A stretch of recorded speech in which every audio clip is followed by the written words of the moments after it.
wabarakatuh. Kembali lagi di YouTube Paham Indonesia Official bersama Mbak Devianti Dwiningsih, SHMH, praktisi terkait anak maupun terkait hukum keluarga ya Mbak.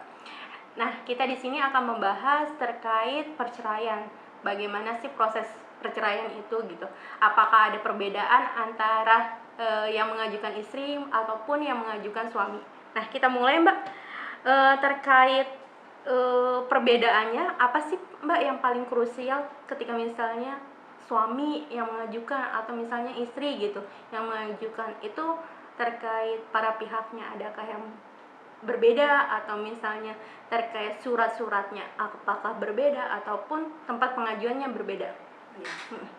Kalau pengalaman saya memang ada perbedaan gitu antara pengajuannya baik para pihaknya ketika siapa yang mengajukan terlebih dahulu. Misalnya ketika yang mengajukan adalah pihak perempuan, maka itu disebut dengan cerai gugat gitu. Sedangkan kalau pihaknya yang mengajukan adalah laki-laki, maka disebut dengan cerai talak gitu. Pengajuannya pun permohonannya juga berbeda bacaannya di dalam gugatan itu. Jadi kalau suami yang mengajukan permohonan cerai talak, pihaknya disebut pemohon dan termohon.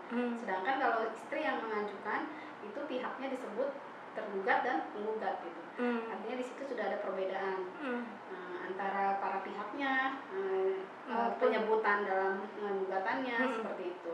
Surat yang diajukan ya, kalau misalnya istri ada tulisan gugat cerai, yang kalau misalnya suami berarti permohonan cerai talak. Oke. Kalau misalnya terkait tadi para pihaknya udah pemohon termohon kalau misalnya suami, kalau misalnya istri penggugat dan tergugat. Kalau misalnya tempat pengajuannya nih Mbak, kalau untuk yang Islam dulu. Kalau yang beragama Islam, kalau istri yang mengajukan lebih kepada domisili si istri. Sedangkan kalau di beda agama itu pengajuannya di pengadilan negeri dan domisilinya sesuai tergugat, baik tergugat tuh pihak suami maupun pihak istri. Jadi memang domisilinya mengikuti domisili tergugat karena dia yang akan dipanggil. Jadi supaya lebih cepat panggilan sidangnya lebih baik mendekati domisili si tergugat. Domisili ini bisa diperjelas nggak Mbak? Maksudnya apakah disesuaikan dengan KTP atau sesuai dengan domisili terakhir? Nah, si itu tergugat. tapi disesuaikan. Jadi domisili itu mengikuti domisili terakhir, yaitu tempat tinggal yang sebenarnya. Jadi tidak perlu sesuai KTP, tapi memang dia tinggal di sana gitu, seperti itu. Supaya suratnya cepat sampai oleh judisial. Karena terkait pemanggilan ya Mbak gitu. Pemanggilan sidangnya seperti itu. Banyak orang-orang yang setelah menikah belum mengupdate terkait alamat di KTP-nya ya, makanya pakainya domisili terakhir. Iya. Oh gitu. Kalau misalnya terkait prosedurnya Mbak, ada nggak sih prosedur yang membedakan misalnya si suami yang mengajukan, apakah ada prosedur tambahan kayak misalnya apakah pembacaan ikrar atau sebagainya? Ada perbedaan. Jadi kalau memang suami yang mengajukan gugatan izin cerai talak, maka istri itu berhak mendapatkan hak-haknya dulu, baru dia setelah putusan itu baru bisa baca ikrar talak. Tapi kalau pihak istri yang mengajukan, yaitu cerai gugat itu, ketika putusan selesai sudah agendanya, jadi memang sudahlah resmi mereka bercerai seperti itu. Oh, berarti kalau misalnya suami harus ada pemenuhan hak istri, baru dia bisa ikrar talak dan baru dikatakan putusan tersebut ingkrah gitu ya? Iya. Kalau misalnya si suami tidak ikrar talak, maka putusan itu belum ingkrah ya? Belum, bisa jadi batal. Kalau misalnya itu dari putusan ke ikrar talak berapa lama Mbak maksimal? 14 hari. 14 hari? Iya. Oh, maksudnya kalau misalnya 14 hari itu kayak bandingnya ya? Enggak, harus dia penuhi hak-haknya dulu sebelum dia baca ikrar talak. Biasanya hakim memberikan dia waktu gitu. 14 hari gitu. Atau maksimal 60 hari ya? Jadi istilahnya untuk dia memenuhi dulu semampunya dia. Mungkin kalau di putusan bisa jadi nggak semua yang diinginkan istrinya bisa dikabulkan, tapi disesuaikan kemampuan suaminya seperti itu. Kalau hak-hak istri yang Mbak sebutkan tadi, hak-haknya ada apa aja sih Mbak? Nah, kalau dari pernikahan itu ada anak, maka anak itu harus tetap dinafkahi ya. Artinya ketika orang tuanya bercerai, bukan artinya suami melepaskan tanggung jawab terhadap anaknya untuk menafkahinya. Itu disebut nafkah hadonah, itu nafkah anak. Yang kedua, nafkah mut'ah. Nafkah itu adalah nafkah penghargaan sebagai suami, sebagai istri gitu. Berapa lama dia menjadi istri gitu. Artinya misalnya 9 tahun pernikahan, maka dihitung 9 tahun pernikahan nafkah mut'ahnya. Nah, kalau satunya lagi, yang ketiga, nafkah madiyah. Nafkah madiyah itu nafkah lampau, yaitu nafkah yang terutang mungkin dalam pernikahan selama ini istrinya kurang dinafkahi. Yang keempat, nafkah idah. Nafkah idah itu nafkah yang setelah perceraian 3 bulan menunggu masa idah itu. Masa tunggu ya. Masa tunggu. Jadi dikasihlah 3 bulan itu berapa sesuai kemampuan istri, kemampuan suaminya. Istri bisa memintanya. Gitu. Jadi nominal-nominal yang terkait nafkah idah, nafkah mut'ah, hadona maupun madiyah, yang biasa kita tahu tuh nafkah lampau, berarti disesuaikan dengan kemampuan suami ya. Jadi tidak serta merta antara yang perceraian satu dengan yang satunya lagi itu nominalnya harus sama, tidak ya? Berbeda, jadi memang disesuaikan dengan penghasilan suami.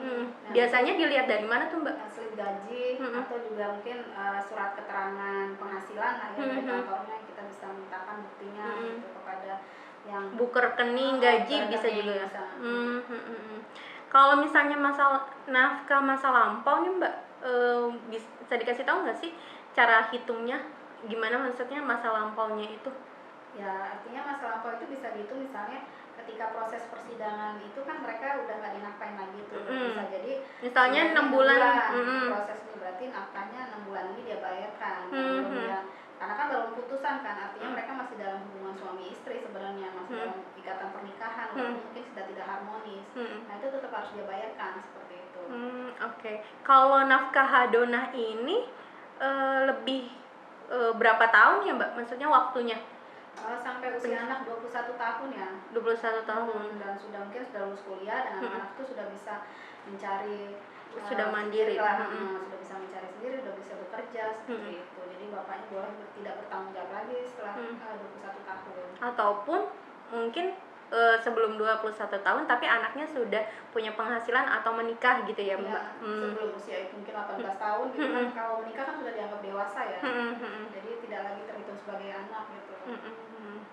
Nah Mbak, biasanya nih kalau hak asuh anak itu si istri ini kayak bukan hak asuh sih, tapi hak yang tadi 4 tadi, nafkah idah, nafkah mut'ah, nafkah madiyah, nafkah hadonah, itu bisa gugur apabila apa tuh Mbak?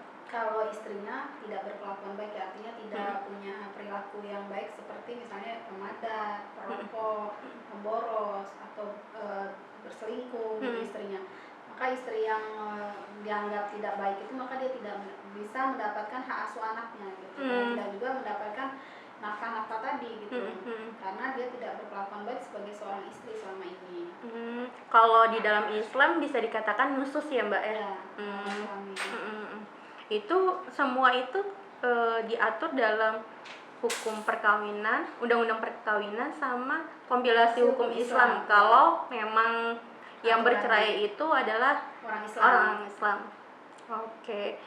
Mungkin itu dulu Mbak kita bahasnya. Kita akan lanjutkan di part selanjutnya.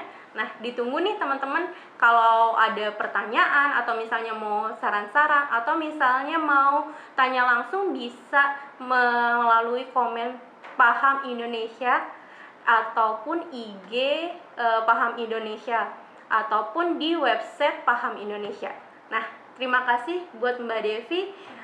Ditunggu lagi nih sharing-sharingnya, sangat bermanfaat banget bagi teman-teman yang berprofesi advokat ataupun teman-teman yang lagi mencari informasi tentang prosedur perceraian.